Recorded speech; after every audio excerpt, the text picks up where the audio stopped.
Hi, my name is Amanda Hamilton, and today we are going to be making gelatin dragonflies and damselflies. Now, these are a little bit different than the butterflies I showed you because we're going to be incorporating some luster dust into our wings instead of gel color, and the bodies of our insects are actually going to be made of gum paste and fondant rather than royal icing. So I'm really excited to get started on this project, so let's start with what you're going to need.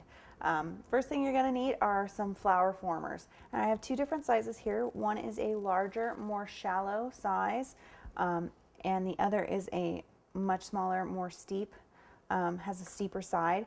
Now these are for the dragonflies and damselflies respectively, and this is just to give shape to their bodies. If you find that you think that the smaller ones are too severe, you can go ahead and use the flatter, more shallow ones for the damselflies as well.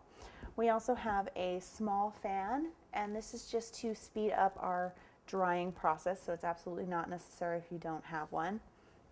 We have our gelatin veining sheet, and you'll notice this one actually has two different sizes of wings. We have our larger dragonfly wings, and then we have these smaller wings. Now you can use these for dragonflies as well. We are going to be using these for our damselflies, and the only real difference between the two insects are the size and the positioning of the wings.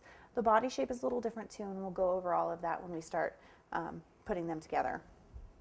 We have our gum paste tools, and we're just going to be using these to help us sculpt our bodies. We have a craft or X-Acto knife, some dusting brushes. Now you can purchase dusting brushes at your local cake store or online specifically for cakes, but this particular set I purchased at a drugstore. It's actually an eyebrow makeup set, or excuse me, an eye makeup set, and I find that it works for just about any project that I need to use it for. I have two different types of scissors here.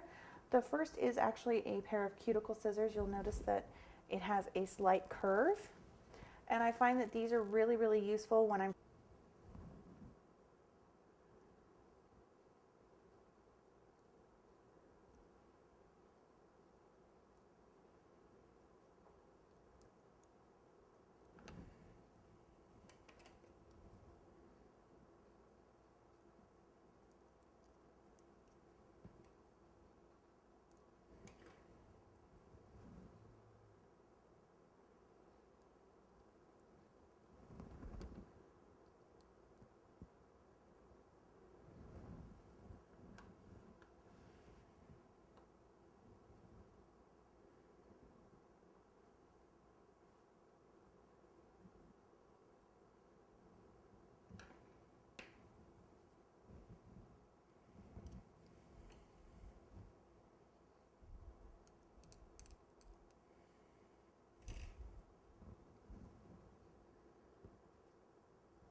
Now, if while you were messing with wings and such, you mess up a little bit of your dusting job, don't worry about it too much. Just grab your brush